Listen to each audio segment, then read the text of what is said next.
noite a todos. É um prazer recebê-los aqui para homenagear a Carolina de Jesus no dia do seu centenário de nascimento. O arquivo de Carolina de Jesus no Instituto Moreira Salles é mínimo. Consta de apenas 2 cadernos manuscritos, o que é suficiente para convertê-la em um dos 27 autores do nosso departamento de literatura. Eu quero aproveitar os meus 5 minutos de apresentação para dizer, em primeiro lugar, que só foi possível localizar o documentário Pobreza, Vida na Favela, de Christa Gottman, que vamos ver agora, graças ao talento investigativo de meu amigo Stefan Krier. Ele localizou o filme numa cidadezinha alemã, cujo nome eu não ouso pronunciar, mas ele me disse que é uma aldeia remota no interior do país, algo assim como um estado do Tocantins, na Alemanha. Devemos ao Stefan, que está em Berlim, mas muito presente nesta noite, a oportunidade de assistir ao filme com as únicas imagens em movimento de Carolina de que se tem notícia. Somando a isso, temos a sorte de contar com a presença do jornalista e escritor Audálio Dantas, autor de vários livros e ganhador de prêmios importantes ano passado. Acho que não exagero dizendo que sua biografia é indissociável da de Carolina. Foi ele quem a descobriu na favela do Canindé, em São Paulo. Ele vai nos falar sobre essa mulher excepcional e sobre o Quarto de Despejo, o traduzidíssimo livro de Carolina de Jesus. Para conversar com o Audálio, recebemos a professora Marisa Lajolo, de quem sou admiradora desde que li, há alguns anos, Monteiro Lobato, um brasileiro sob medida. Por um desses acasos que estão muito acima da compreensão humana, conheci a Marisa em dezembro passado, num jantar em Fortaleza. Não podia perder a oportunidade de convidá-la para esta homenagem. Vê-se aqui, portanto, uma conjunção de admirações mútuas em torno de Carolina e também de laços de afeto.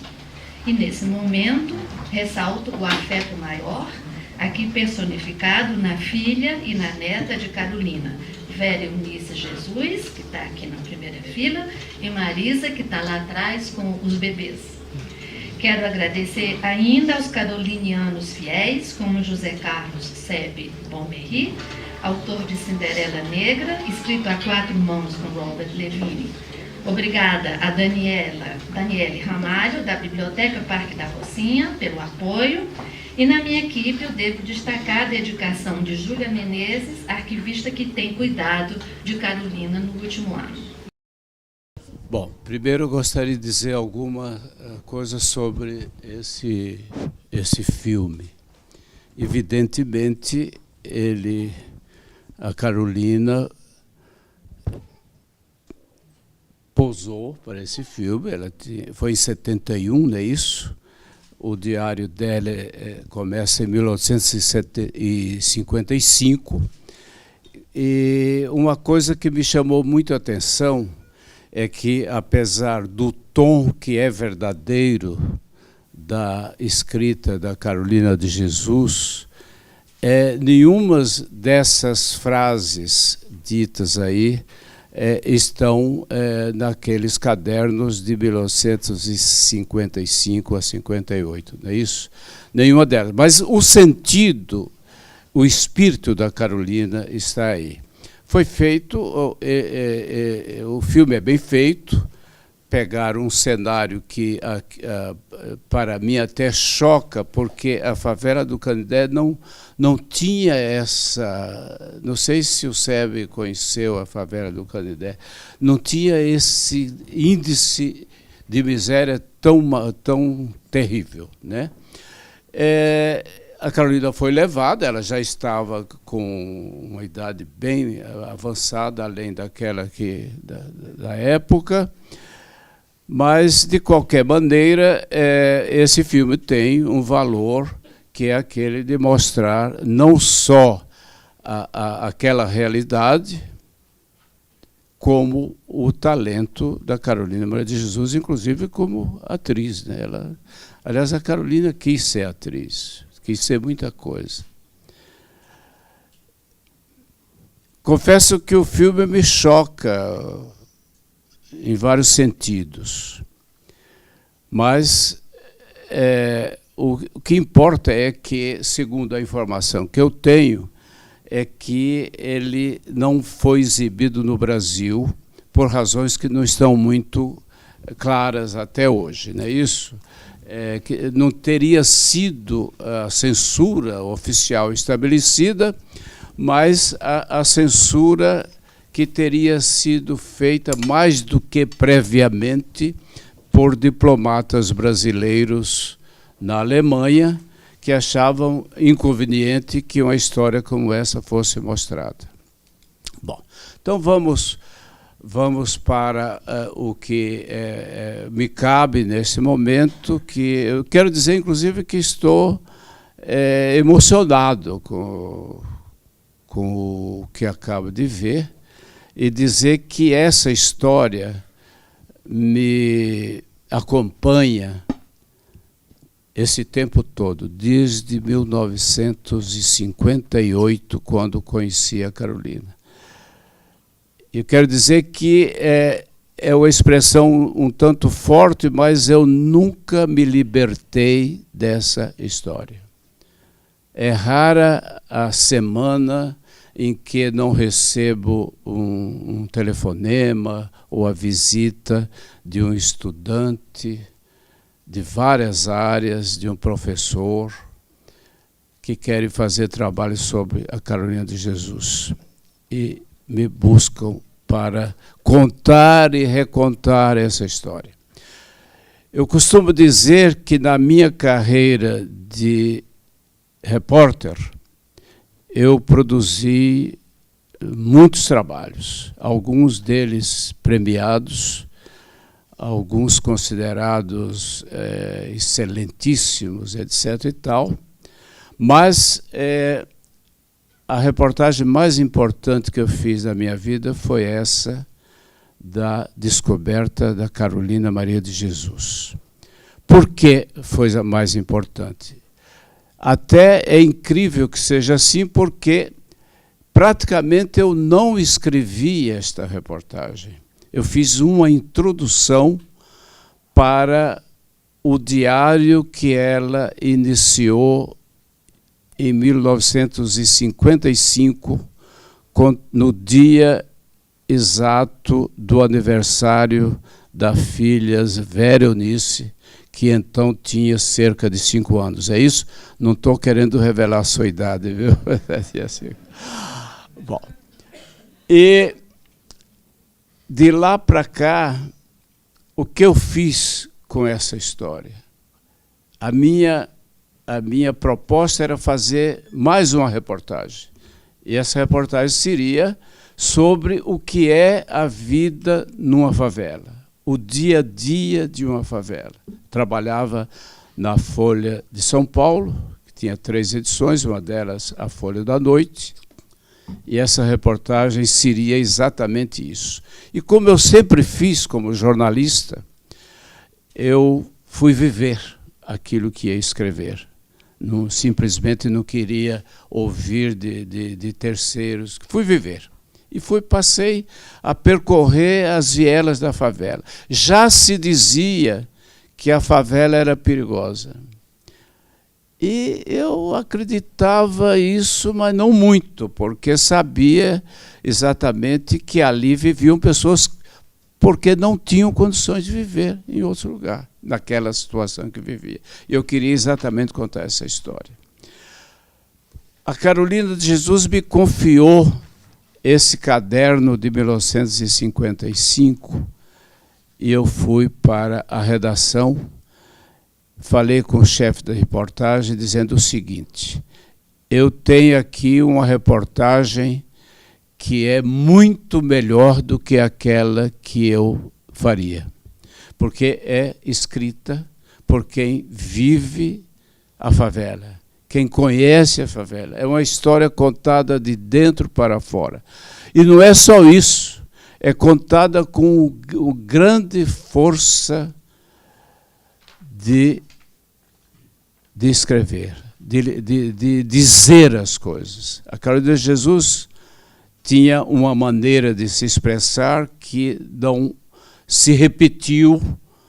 Eu recebi mais de 30 originais de pessoas que escreviam a história de sua vida. Nenhuma conseguiu chegar nem próximo daquela linguagem que começou a ser discutida por críticos literários, por jornalistas, enfim, na academia. Uma discussão que era sobre se aquilo era ou não literatura. Não importava se era ou não literatura. Aliás, até hoje se discute isso. Até hoje se discute isso. O que se tinha na mão era um fabuloso documento humano, uma narrativa humana da maior importância. A diferença é que Carolina Maria de Jesus tinha o seu jeito de contar a história e, às vezes, se aproximava da mais pura literatura. Às vezes se aproximava da mais pura poesia. Bom, voltaria um pouco. Como é que surgiu, como é que eu conheci este original, esse caderno que era um diário da favela? Audálio, antes de você entrar nesse capítulo, posso comentar um pouquinho o que Claro. você falou antes da questão de ser ou não literatura? Eu acho que é muito bonito, eu fico muito feliz de estar aqui hoje, estar aqui com você. É curioso porque a Carolina faz anos e a gente ganha o presente, né? O presente é essa reunião, o presente é esse belíssimo filme que a gente acabou de ver. E talvez o presente maior seja a gente achar que esse nosso tempo de século XXI, o Brasil do século XXI, está maduro para Carolina Maria de Jesus, como não estava o Brasil dos anos 60.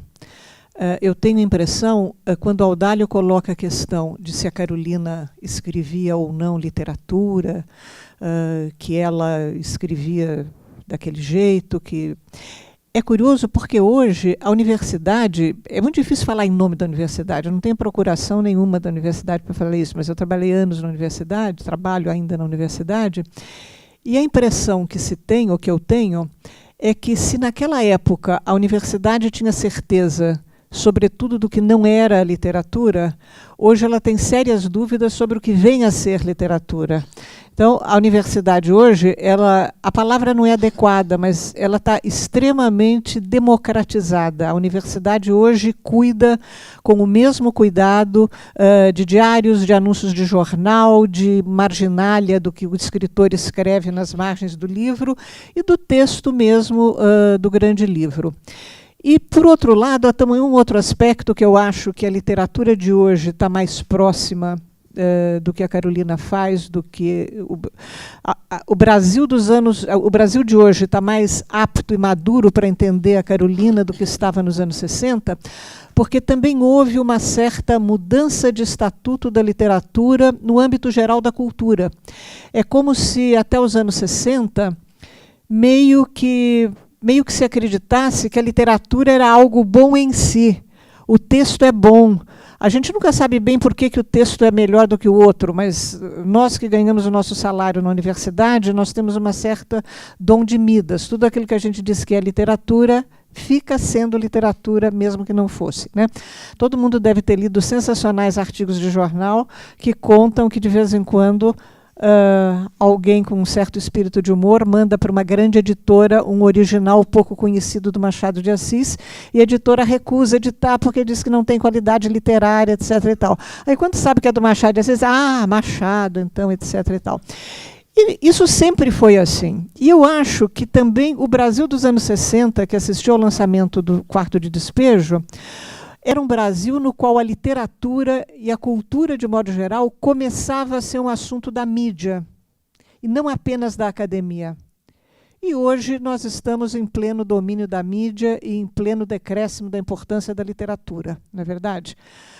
Então, eu acredito que hoje a perspectiva pela qual a Carolina é vista é uma perspectiva diferente da perspectiva pela qual ela foi vista e até pela qual ela foi criticada. Porque, por exemplo, vamos pegar um best-seller como Dan Brown. Se vocês pegarem as páginas de fim do Inferno, que é a última obra dele, vocês vão ver que tem 3 páginas de agradecimentos ao especialista em história de Dante, ao especialista na história de Florença, ao especialista em roupa, ao especialista em cenografia. Ou seja, hoje ninguém acredita mais que um autor escreve sozinho o que ele escreve. No mínimo tem um revisor da editora. Sorte de quem tem um revisor anterior ao livro e para a editora, porque as chances do livro ser editado são maiores ainda.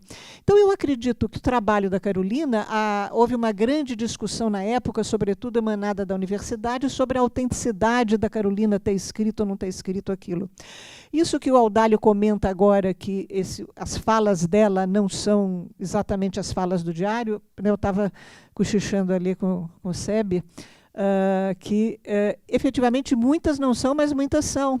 E nós também vivemos um tempo em que as pessoas não precisam mais ser fiéis, as pessoas não são mais fiéis aos 60 anos ao que diziam aos 20.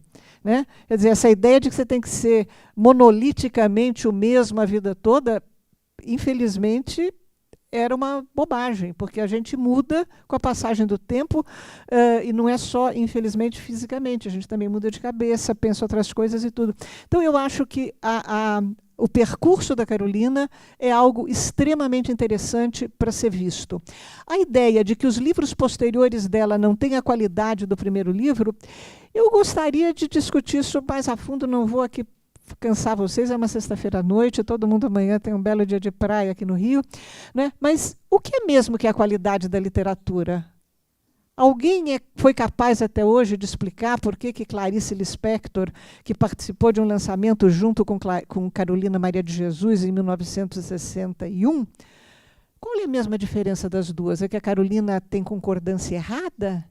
Que a Carolina escreve algumas palavras na norma culta e, portanto, uma favelada, a gente criaria dúvidas? Bom, mas se a universidade pode, tem tempo e tem verba para cuidar do passado da nossa literatura, eu acho que todos nós aqui devíamos assumir um compromisso nesse aniversário da Carolina de trabalhar por uma difusão da obra dela.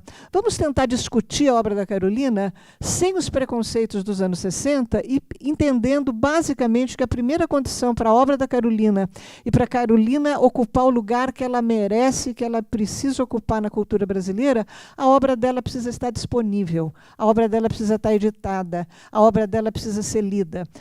Vejam que só agora nós temos um movimento negro muito mais ativo e voltado para objetivos específicos do que ao tempo da Carolina. E não adianta ficar dizendo, não, mas a Carolina não gostava de negro, ela era... Bobagem, a gente precisa começar, acredito eu, né? Pensar o que era o Brasil dos anos 60, o que era ser negro no Brasil dos anos 60, o que é ser negro no Brasil do século XXI. Então, eu acredito que seria muito interessante a gente começar a ler mais a Carolina e trabalhar em cima daquilo que ela escreveu, que ela deixou para nós, e respondendo a pergunta que o locutor do filme faz, se o livro dela ajudou a favela brasileira, com certeza ajudou e continua ajudando.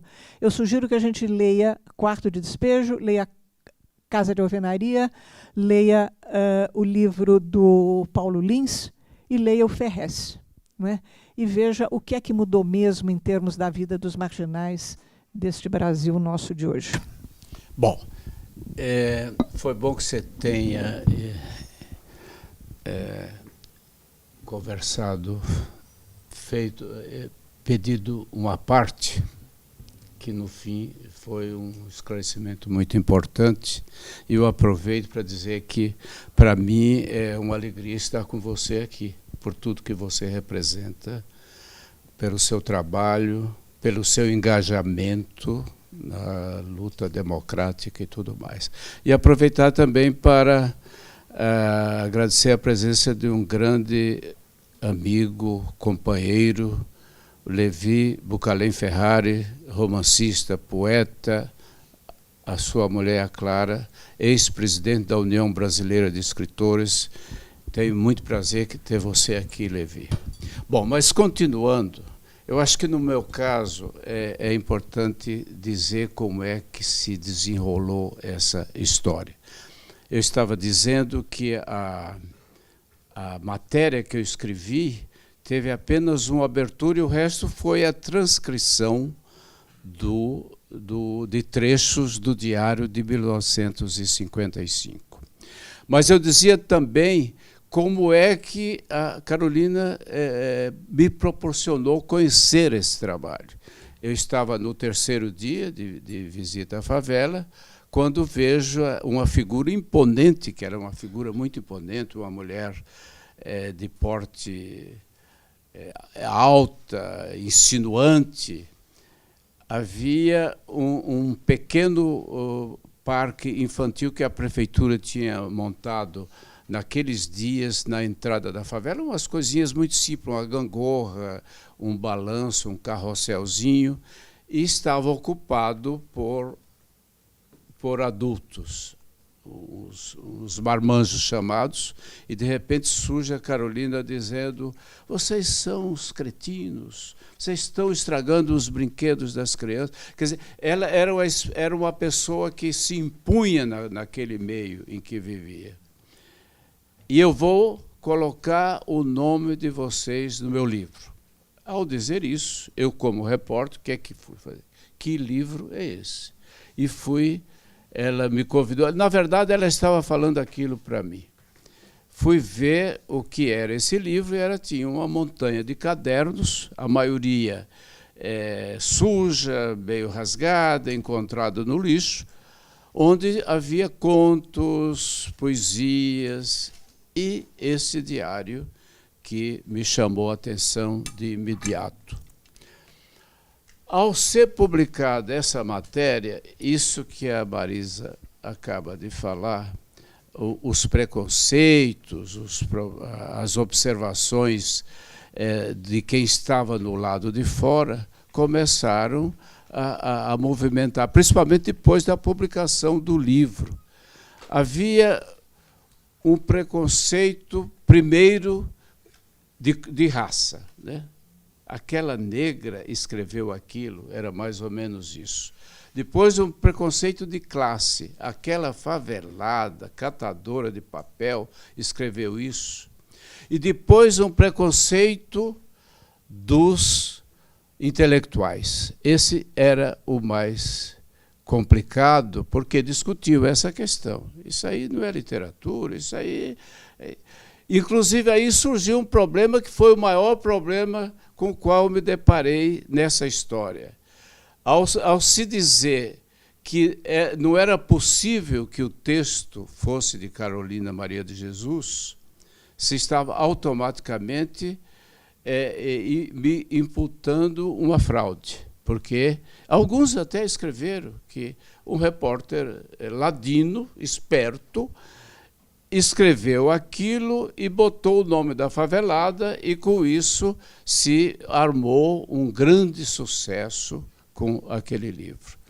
Bom, isso aí, evidentemente, chegou ao ponto de um dos mais importantes críticos literários do país, chamado Wilson Martins, já o Sérgio está aí se lembrando, já nos anos 70, 80, aliás, escreveu 2 ou 3 artigos no Jornal do Brasil, afirmando que era impossível que aquela mulher de meia instrução primária, como ele se expressava, tivesse escrito aquilo. Inclusive, isso aqui a Marisa Lajolo se referiu, palavras da norma culta, né? Que há várias palavras. Você encontra no Diário da Carolina várias expressões, palavras rebuscados, termos rebuscados, etc. E ele achava que ela não podia escrever daquelas coisas porque ela era uma mulher semi-analfabeta. Ao dizer isso, eu fui obrigado escrevi para o jornal, fui obrigado a ameaçar com processo judicial para comprovar que aquele texto era o original de Carolina Maria de Jesus. Por causa disso, eu guardei até recentemente os originais do Quarto de Despejo. E quando eu fiz a referência, que não eram, aquele texto não foi naquele sentido que você pegou. Simplesmente era outro, ela escreveu outro diário. O sentido era o mesmo, mas aquelas frases não estão em Quarto de Despejo. Algumas coisas se misturam e tal, mas não estão. Mas isso não tem nenhuma importância, evidentemente, né? A importância é que o espírito da Carolina estava presente no momento em que ela fez posou para aquele filme. Bom, é melhor a gente, em vez de falar, eu vou passando daqui a pouco para você, mas devo dizer que essa história me incomodou profundamente. Ao mesmo tempo que eu considero que esta foi a reportagem mais importante que eu fiz, isso aí me custou muitas dores de cabeça, mas muitas dores de cabeça. Como eu disse, o assunto ele acompanha a minha vida até hoje. Inclusive, hoje eu tive, aliás, muito bem feita essa arte. Eu tive a surpresa de ver que esta foto que está aqui, que foram pesquisar, não encontraram, essa foto é de minha autoria. Essa foto correu o mundo. Foi capa de algum dos livros traduzidos aí por fora. Quer dizer, eu devo até, passando a palavra a Marisa, depois, claro que eu vou voltar a falar, eu devo dizer que a emoção que esse tema me provoca me está atrapalhando um pouco nas ideias que eu tinha elaborado para contar a vocês. Essa coisa está saindo muito assim no máximo do improviso, mas eu acho que, apesar de todos os momentos difíceis que esse assunto me trouxe, eu considero muito importante na minha vida como profissional, jornalista e como pessoa. Acho que influenciou muito a minha vida. E sobre a autenticidade desse trabalho, isso é uma coisa que sempre me preocupou muito, né? Fiquei muito preocupado com tudo isso. Os cadernos que a Carolina me confiou, eu guardei como documentos para mim, mas achei que não deviam ficar comigo e ofereci todos à Biblioteca Nacional.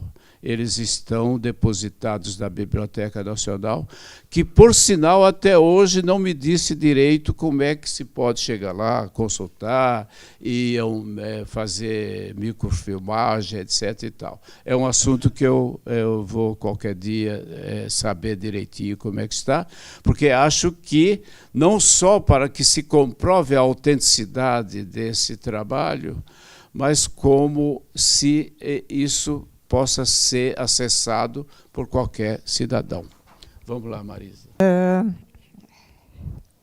Eu sempre fico chateada de entrar no meio de uma fala tão interessante, enriquecedora como a tua, Audálio, mas noblesse oblige. Estamos aqui, vocês veem que eu sou a professora que vem com os papeizinhos na mão, etc. e tal, enquanto ele deixa se levar pela emoção. Eu queria ler um trecho de um diário da Carolina, que não faz parte do Quarto de Despejo, que faz parte do Cinderela Negra, a saga de Carolina Maria de Jesus, organizado pelo SEB e pelo Levine. Ela é um trecho muito, muito bonito e que ela fala da infância. E eu sei que tem gente aqui que é professor, que é aluno, que é bibliotecário, que trabalha com movimentos populares de alfabetização. E eu reputo da maior das importâncias a gente, de novo, conhecer o texto da Carolina. Muito mais do que qualquer teoria sobre alfabetização, a gente precisa começar a ver como é que os brasileiros dos quartos de despejo lidaram com questões de alfabetização nesta terra. E nesse livro a Carolina fala um pouco da sua infância. E eu não quero entrar na questão se isso é verdade ou se isso é imaginação, porque a imaginação também é verdadeira. A imaginação se alimenta do real. Né? E a Carolina conta a seguinte cena. A única letra que aprendi a escrever facilmente foi o O. O O. E nos meus cadernos eu escrevia somente O, O, O, O. E dizia, a rodinha é mais fácil. Ela, a professora, percebendo que eu não me interessava pelos estudos, desenhou no quadro negro um homem com um tridente nas mãos que trespassava uma criança. E disse-me, Dona Carolina, este homem é o inspetor. E a criança que não aprender a ler até o final do ano, ele espeta no garfo. No fim do ano, ele vem aqui e eu vou apresentá-la a ele. Aquele desenho impressionou-me profundamente. Eu olhava o desenho e olhava o meu livro que estava sujo, sem capa, todo amassado, enrolado. Chegando em casa, pus brasas no ferro, aqueci-o e passei as folhas do meu livro, a Cartilha Nacional. Vejam que eu tenho aqui um texto fantástico e que... Obrigada, Audálio. Que é uma espécie de história da pedagogia brasileira e que vale não para a gente dizer que horror, hoje a escola moderna, a professora sentaria, chamaria a Carolina, diria, olha, minha filha, que, etc, etc e tal. Mas para a gente entender que a história tem pedaços de que a gente pode não gostar, mas que, de repente, às vezes funcionam. Por favor, não digam por aí que eu estou defendendo que as crianças sejam ameaçadas com o tridente. Aliás, quem frequenta a internet vê que tem algumas professoras e mães de família que estão reclamando de um livro que está distribuído às escolas porque tem a imagem de um tridente e essas pessoas acham que isso é um elogio do demônio e não da cruz. Enfim, o país está se divertindo atualmente, interpretando absolutamente tudo com todo direito, não é? E o problema é quando isso chega às autoridades e isso determina determinadas obrigatoriedades para todos nós.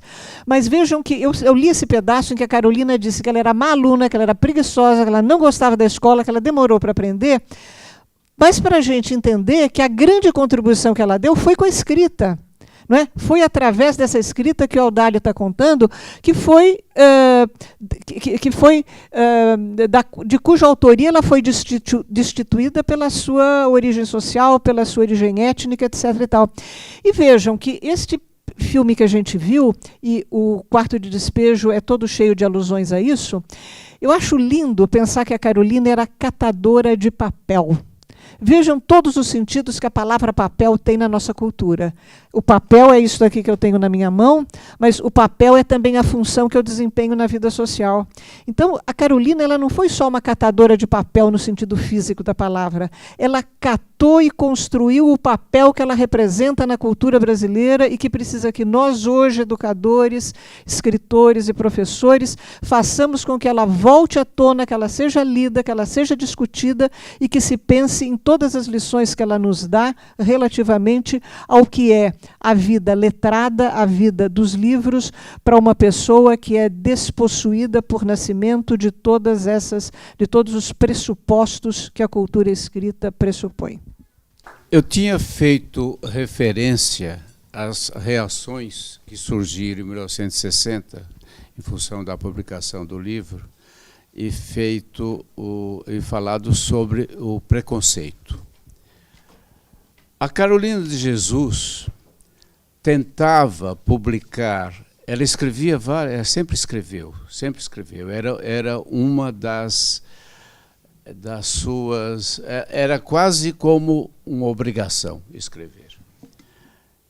E desde os anos 40, ela procurava quem quisesse publicar os seus escritos. Eu acho que em 1948, por aí, ela conseguiu, é o único registro que eu tenho de jornal, em 1948, a Folha da Noite, por sinal aquela onde sairia a reportagem que projetou o Quarto de Despejo, ela conseguiu que se publicasse um texto-legenda. Texto-legenda é uma foto e 5 ou 10 linhas embaixo, dizendo, sintetizando aquilo.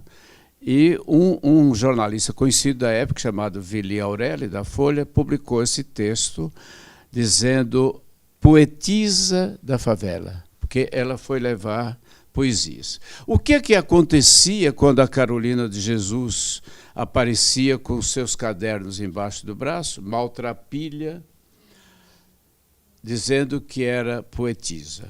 Acontecia, quer dizer, essa mulher, essa negra favelada, no mínimo, ela é louca, né? Ela está querendo enganar todo mundo e tal. Ela não conseguiu, as editoras que ela procurou também, não conseguiu nada, até que, dentro da favela, não precisou ela sair, foi possível que aqueles cadernos saíssem para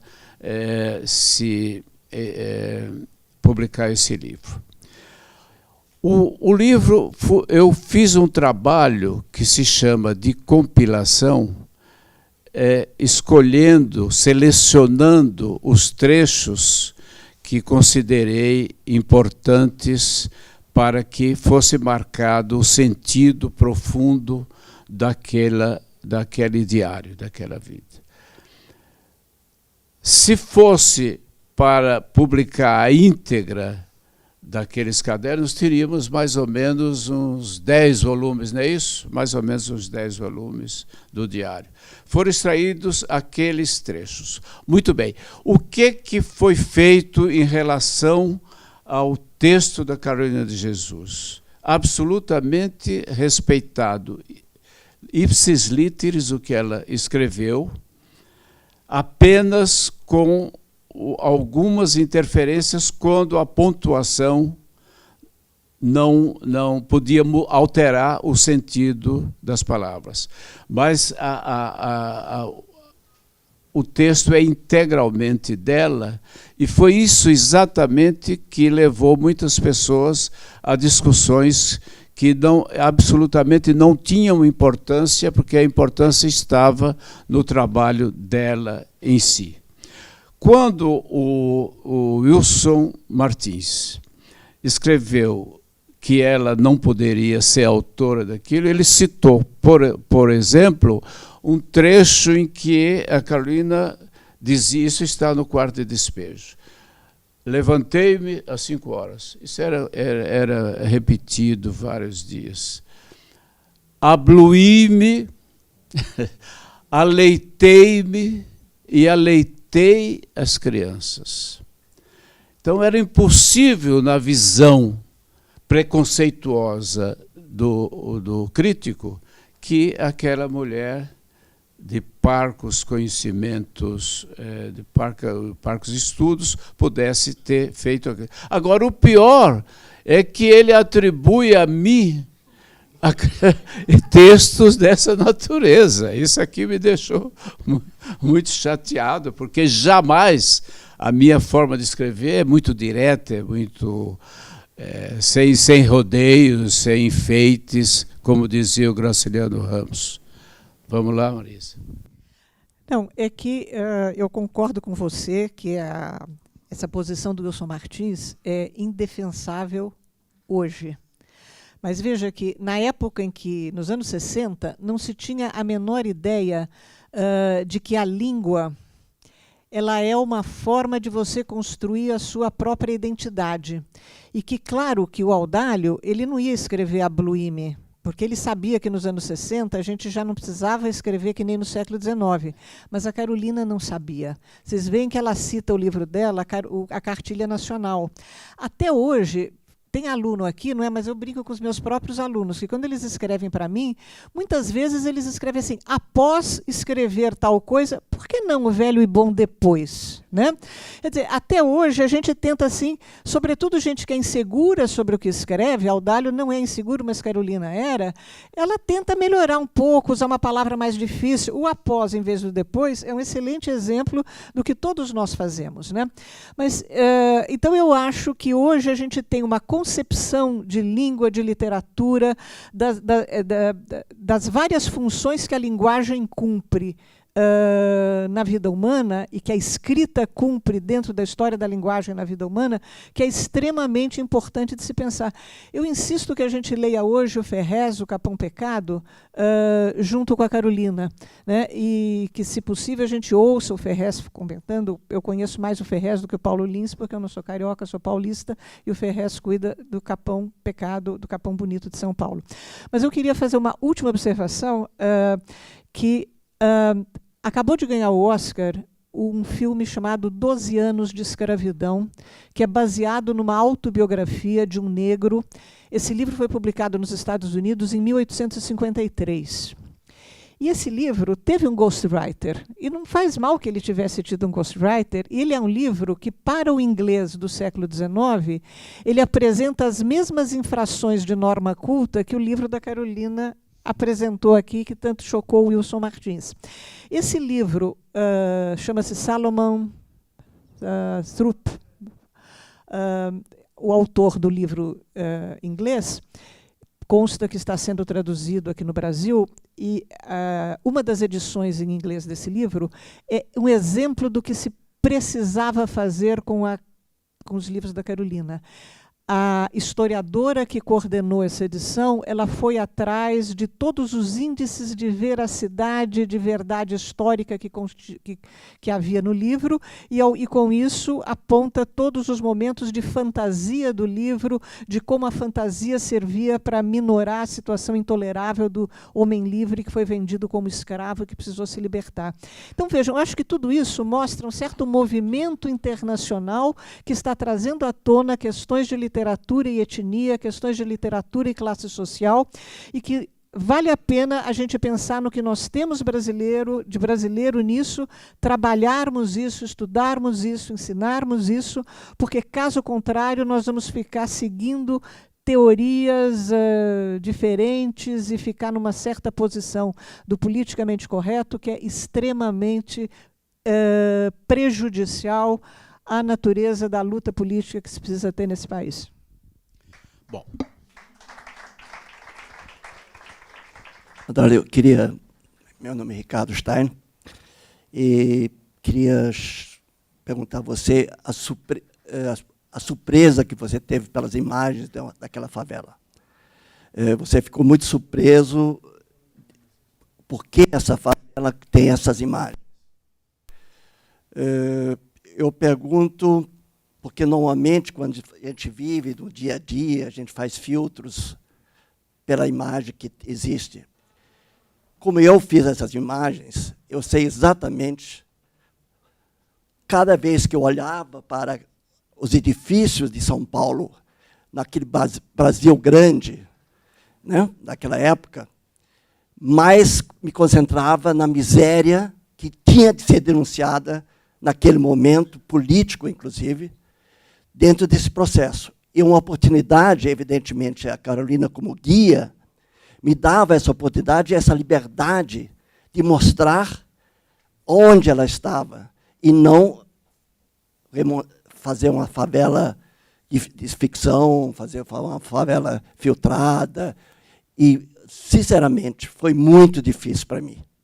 Mas eu tinha essa obrigação com ela e com as pessoas que viviam naquele lugar. Eu não podia fazer outra coisa. Eu nunca vi esse filme pronto, porque a Christa Gottman levou o filme para a Alemanha e montou na Alemanha. E como ela era também uma especialista em educação, alfabetização, por isso que ela veio para o Brasil e teve aqui, tem uma grande mistura política, evidentemente, concordo com você. E agora, a favela eu não podia mostrar de outra maneira. Eu fiz outras favelas, fiz a favela com Joaquim Pedro, a gente transferindo a Catacumba para a cidade Kennedy, e Companhia Limitada, 1000 vezes. Agora, aquela, olhando para aqueles skylights de São Paulo, aqueles edifícios de São Paulo, cada vez talvez mais agressivo para fazer aquelas imagens. Eu espero que tenham ajudado com essas imagens, não só pelo livro, mas para as pessoas que vivem até hoje nas favelas.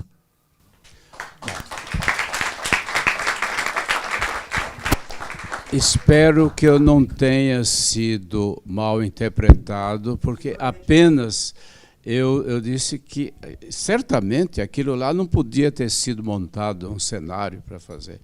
Não era exatamente a favela do Canindé, não chegava àquela abjeção que você vê nesse filme, que aliás, é um filme muito importante, eu repito. Mas a Carolina diz, a certa altura, uma das frases que ela diz é que a miséria, se o livro tinha ajudado, ela disse que a miséria era a mesma ou pior. Bom, é preciso que se diga que o livro provocou uma discussão muito importante na ocasião, né? E continua provocando, e é bom que continue provocando. Ele envolveu estudantes de São Paulo que fundaram um movimento chamado Movimento Universitário de Desfavelamento. Era uma ideia assim muito bonita, que as pessoas achavam que podiam acabar com a favela. Tanto é que a favela do Canindé, em função do livro, desapareceu. A prefeitura foi lá, tirou, construiu lá umas casas, esse tipo de programa que se faz aí, projeto Singapura, esse tipo de coisa. Mas a Carolina falava uma coisa que era profética. O problema, sendo estrutural, ele continua, evidentemente, com características diferentes, mas o problema continua hoje no Brasil. Nós tínhamos, na ocasião, em São Paulo, cerca de 50 mil favelados, em 1960. Hoje, eu não sei o número exato de São Paulo, mas no Brasil são 11 milhões e 700 mil pessoas vivendo na favela. Quer dizer, estruturalmente o problema não foi resolvido. Mas o valor do trabalho da Carolina de Jesus é exatamente esse de continuarmos hoje discutindo essa questão. Quando se discute o livro da Carolina, se pode discutir, inclusive, o que está acontecendo no Brasil hoje, que é a ascensão de grandes contingentes da nossa população para a chamada classe C. Nós temos hoje a chamada nova classe C, que está aí, inclusive, gente que vive nesses aglomerados, chamados favelas, que tem condição de vida muito melhor do que tinha nos anos 60. A gente iria muito longe, mas eu respeito muito o seu trabalho, acho que o seu trabalho é da maior importância, e o da Carolina muito mais do que o nosso. Bem, eu gostaria, antes de mais nada, de agradecer a oportunidade dessa conversa. Eu acho que realmente é mais do que estimulante, e é mais, inclusive, do que uma homenagem. A Carolina é uma proposta de desdobramentos, não é? Mas eu tenho uma pergunta que a vida inteira eu gostaria de ter feito para o Audálio, inclusive quando eu entrevistei, eu quis fazer a pergunta, mas não cabia. Não fiz, mas olha, eu vou... eu tenho um epígrafe num dos meus livros que diz assim: repórteres são seres que perguntam. Eu acho que perguntar. Mas eu não sou repórter, eu sou historiador, talvez por aí. Mas, na verdade, nós estamos aqui hoje por iniciativa sua.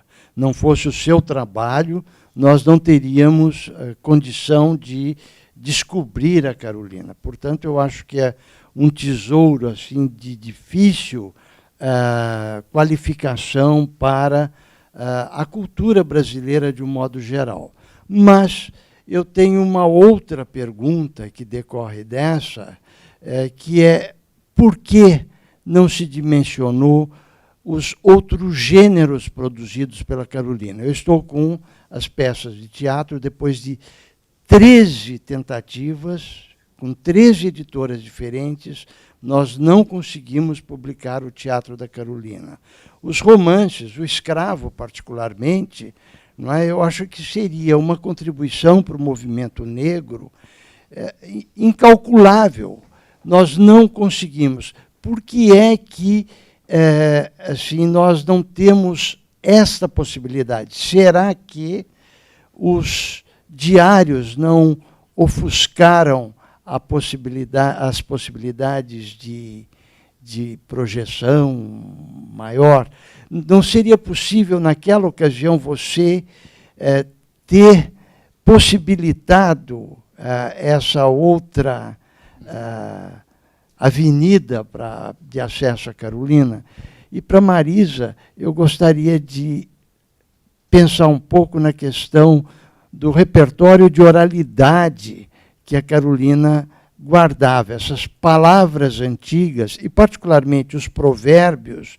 Não é? Eu estou agora vendo o Rei Obá, assim, ele tem exatamente os mesmos provérbios, quer dizer, ele antes, a Carolina repete os provérbios deles. Não é? Muitos, eu já identifiquei 18 provérbios assim, ditos com as mesmas palavras. Não é? Então, gostaria de pensar um pouco na manutenção da oralidade. Bom, da parte que me cabe, devo dizer o seguinte. Eu mesmo tenho parcela de culpa disso, porque como jornalista, como repórter, o que me saltou na frente foi o diário, porque o diário a sua maneira, é uma reportagem. Ele colhe, ela conta o ambiente, ela descreve o ambiente, ela comenta o ambiente, ela faz uma reportagem importante aí. E eu devo ter sido vítima também de preconceito. Por que não? Esse preconceito que até hoje deve existir em relação ao trabalho da Carolina, o conjunto do trabalho dela, as editoras não querem saber. Isso deve ser, primeiro, poxa, outra vez, será que aquela mulher, ela fez um diário, será que ela escreveu alguma coisa importante de teatro, de conto, de romance, etc. e tal. Bom, isso é o fato. Eu, na verdade, tive uma parcela, na ocasião, na época, eu tive uma parcela de culpa nisso, como eu disse, porque a Carolina insistia em publicar poesias, insistia em publicar contos, e eu dizia para ela que o trabalho importante dela era aquele de colher aqueles aspectos do dia a dia que ela vivia, da comunidade que ela vivia, do povo que ela vivia, etc. Quer dizer, mas hoje acho que esse debate, que agora com os 100 anos da Carolina ele renasce, é importante para que essa coisa seja discutida. E quem sabe aparece um editor que não seja um mero comerciante, e publique outros trabalhos da Carolina de Jesus. Eu devo dizer que eu conheço algumas dezenas de teses acadêmicas sobre o trabalho da Carolina de Jesus, que é discutido de todos os pontos de vista, né? Alguns trabalhos são meras exibições de conhecimento, não vão além disso, né? E que alguns trabalhos desses escritos podem também, eu acho que alguns desses trabalhos deviam ser publicados, sim. A Marisa deve conhecer alguns, você deve conhecer outros, porque certamente eles darão contribuição importante. Só concluindo, outro dia, na inauguração da exposição em São Paulo, na Casa de Minas, em homenagem a Carolina Maria de Jesus, pelos 100 anos, a Vera Eunice estava lá, eu disse o seguinte, o livro que me deu o prêmio, o livro do ano passado, que é As Duas Guerras de Vlad Herzog, eu levei 30 anos para decidir escrever. Depois escrevi rapidamente, como jornalista. Mas, aí escrevi. Estava dizendo para uma colega jornalista aqui que eu vomitei este livro.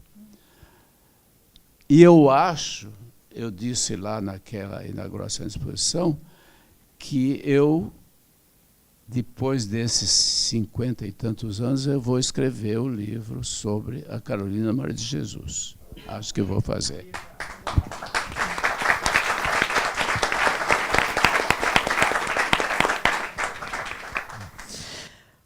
Olha, eu não sei se a palavra culpa é exatamente uma palavra adequada à sua relação, mas eu acho que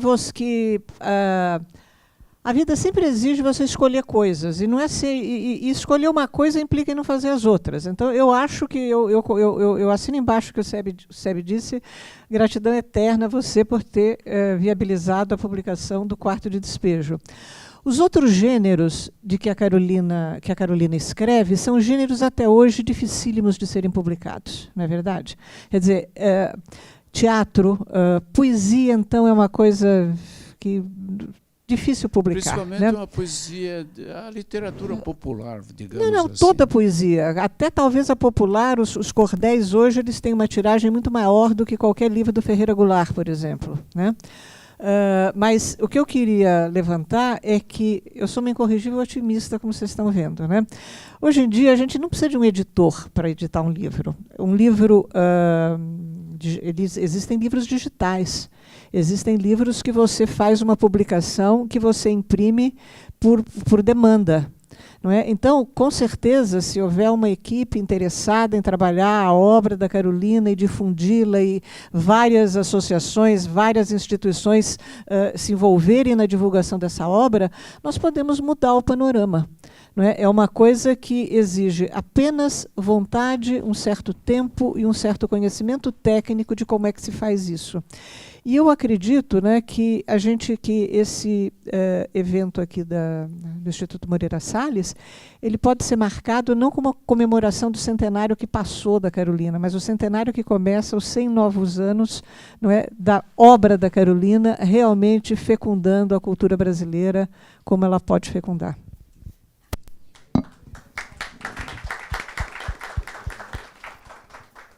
Boa noite. Meu nome é Flávio Peço, morador da favela da Rocinha desde sempre. Eu queria fazer duas perguntas ao Audálio, na verdade. Primeiro, ele disse que o filme choca ele em alguns momentos, e eu queria saber, pelo menos, em quais momentos, ou em qual momento, mas ele te marca ou te choca. E tem duas situações aí que a Carolina coloca, né? Você já falou, mas quando ela é perguntada se o livro dela pode ajudar a favela, e ela fala, não, torna público, né, e tal, mas também tem essa coisa, a vida continua a mesma, né? E tem um outro momento no início também, que ela fala da venda, né, que foi traduzido e tudo mais, mas eu só ganho uma porcentagem, né? Tem esses dois cenários aí em alguns momentos do filme, né? Esses dois cenários, eles apareceram em outros momentos, no convívio com a Carolina, depois da publicação e tudo mais. E essa pergunta que eu tenho para fazer, e esse comentário da Marisa sobre o cânone literário que a academia traz é tremendo, assim, ele vale demais ouvir isso aí. E é essa pergunta que eu tenho para fazer para o Audálio. Bom, alguma coisa da sua pergunta eu perdi. Talvez o microfone ficou muito perto, mas basicamente você pergunta sobre, em relação ao filme, as coisas que me chocaram no filme. Algumas coisas no filme chocaram, me marcaram. Bom, aí no sentido de que, de certa forma, eu sou uma pessoa que vivo as coisas que faço. Aquele filme trouxe de volta, de certa forma, a minha entrada naquela favela, entendeu? O choque que eu senti naquela ocasião, de certa forma, ele se repetiu aqui. E isto me deixou... Inclusive, eu estou meio desestruturado hoje, porque eu tenho muita coisa para contar, muita coisa para observar, e para mim está sendo difícil. em função daquele, porque aquele fato marcou efetivamente a minha carreira profissional, a minha vida, etc. e tal. E acho que o filme tem esta qualidade de dar um soco na cara, né? E eu recebi esse soco na cara com muita dor, digamos assim. Não vou falar como professora nem nada. Eu queria falar como leitora da Carolina, né? E eu li O Quarto de Despejo quando eu tinha por volta de 15 anos, assim. E quando a gente fala, né, fica discutindo se era literário ou se não era, eu acho que a prova maior é de alguém que leu o livro, né? Então, eu queria dar esse depoimento, que eu fui uma pessoa que fui transformada pela leitura da Carolina. E nessa época, assim, estou emocionadíssima, queria saber quem é a Vera Eunice, queria olhar para a Vera Eunice, porque eu li e está aqui. Começa com ela.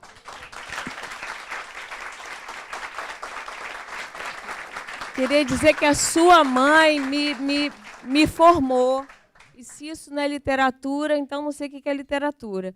Eu acho que, além de tudo, assim, a Carolina, quando eu tinha 15 anos, a gente estava na ditadura militar, e eu era uma jovem militante, né, que estava lutando pela anistia na época, né, no movimento estudantil. Eu estudava numa favela, eu estudei na aplicação da UERJ, e a escola ficava no Morro do Turano, né?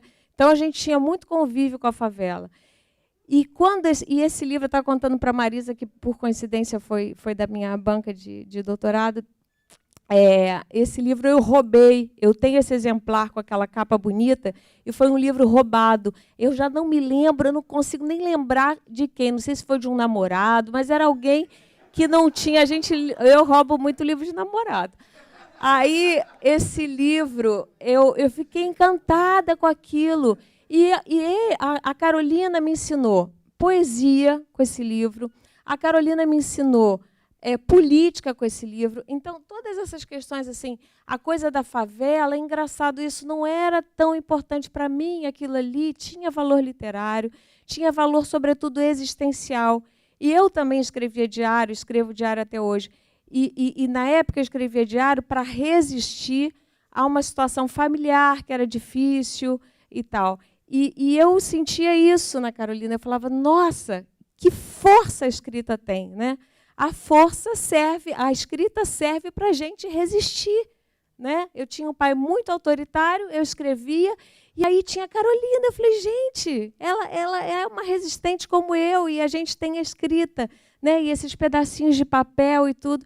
Então, eu queria agradecer muito a todos vocês e, claro, quando eu li o livro e eu li a sua história, né, de como tinha, eu falei, gente, que maravilha que esse homem foi lá e publicou isso é uma maravilha, né? E queria agradecer tudo, só isso. Legal. Eu gostaria só de falar um pouco do pedaço, porque eu soube, de última hora, por um amigo meu, estava lá na Rocinha, como eu moro lá, vim direto aqui. Desculpa, eu fui informado de que a Biblioteca da Rocinha está presente aqui, representada por várias pessoas. É isso? Você é um deles. Ótimo, ótimo que seja assim. Mas eu não trabalho lá não, tá? Aí, o que acontece? Ele me avisou e tal. Foi muito emocionante porque, até pelo esse depoimento que ela fez, com 13 anos, foi o primeiro livro de uma escritora negra, não foi nem Machado de Assis, Lima Barreto, Cruz de Souza que eu li, foi Carolina Maria de Jesus, Quarto de Despejo. Eu estava vendo aqui a dona Vera Eunice, assim, caramba, eu me lembro da senhora com 9 anos naquele livro ali, ela citando, parecia, a senhora continua aquela menininha lá. E foi minha avó que me deu, uma mulher negra que tem 88 anos, que me alfabetizou. A Carolina Maria de Jesus se tornou para mim, como até hoje, digamos assim, uma redescoberta daquilo que eu possa ser, daquilo que eu sou, a minha potencialidade como negro e tal. Ela despertou isso em mim, essa autoestima. né, a qual eu desenvolvo já desde 10 anos atrás esse trabalho com educação e sempre falo nela, cito ela para as crianças negras e tal, nas favelas a qual eu trabalhei, né? E eu estou até emocionado aqui, mas, enfim, eu quero agora continuar com a fala, porque a Carolina Maria de Jesus foi, como até hoje, tanto é que a minha monografia, eu estou para escrever sobre Carolina Maria de Jesus, desisti, porque não encontrei material nenhum.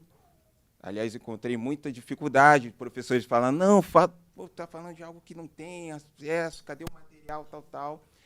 E agora parece que eu vou voltar com esse mesmo projeto, né? Até porque eu vou começar a escrever minha monografia, então vou voltar com esse tema, escrever pensamento pedagógico da Carolina Maria de Jesus para as crianças, né? Esse é o tema. Enfim, aí só para encurtar mais, sobre o acesso dos livros dela, que ela escreveu 5 obras excelentíssimas. Eu só tive a oportunidade de ler só 2, o livro dela, O Quarto de Despejo, e uma autobiografia falando da vida dela em Minas Gerais, o Diário de Bititita. E os outros 3 livros dela, onde estão, eu procuro e só vejo só em outras línguas, em alemão, francês, enfim. E a língua nacional aqui em português, o Brasil ainda existe racismo ainda do pensamento negro, de escritoras negras, principalmente mulheres negras, escritoras negras. Eu fico pensando, Toni Morrison, Alice Walker, que são escritoras negras americanas, né? Os Estados Unidos conseguiu superar essa questão, e estamos no 3º milênio, 2014, e ainda não conseguimos superar essa questão do racismo ainda muito forte, do pensamento de criação de escritores negros e negras. E até quando a gente vai derrubar essa barreira, né? Eu sei que a Elvia está apurada com o tempo, mas eu só quero te dizer uma coisa. Acabou de sair, acho que há 2 anos, um livro chamado Literatura e Afrodescendência no Brasil. Esse livro foi organizado por um professor da Universidade Federal de Minas Gerais, professor Eduardo de Assis Duarte. Foi editado pela editora da Universidade Federal de Minas Gerais.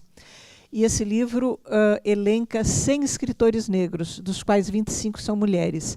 E esse livro elenca por volta de 1000 obras sobre literatura negra brasileira. A maior parte dessas obras é estrangeira, não é brasileira. Mas, enfim, tem um começo. O livro se chama Literatura e Afrodescendência no Brasil, organizador Eduardo de Assis Duarte. Eu juro que eu não tenho royalties do livro. Bom, eu vou terminar com a sua intervenção, mostra a importância enorme de Carolina Maria de Jesus. E eu quero terminar dizendo o seguinte, essa discussão, o que falou a moça lá, sobre literatura, não é literatura, etc., eu vou terminar dizendo um trechinho do Diário da Carolina. Há vários que são de lirismo puro, maravilhoso lirismo. Mas há um que diz o seguinte, um dia ela estava catando papel, não tinha comido de manhã, não tinha o que comer, e a certa altura sentiu tontura, fome, aí ela teve que se sentar no meio-fio e concluiu o seguinte, começou a ver o mundo tudo amarelo, a fome é amarela. Isso é literatura ou o que é? É poesia? O que é? É isso.